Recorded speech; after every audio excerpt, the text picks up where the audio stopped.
Hello guys, in today's video we're going to talk about how to fix WhatsApp. Sorry, this media file doesn't exist problem. So the answer is easy. Just go to the settings and then scroll down to the apps section. Then go to the search and search WhatsApp.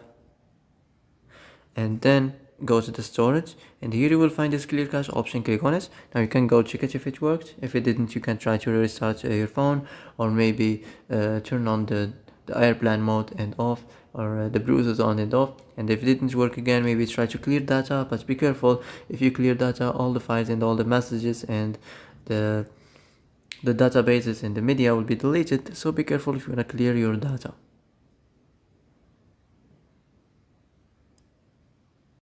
So that's it for today's video. I hope this is the answer you've been looking for. If you like this video, don't forget to like and subscribe, and see you in the next video.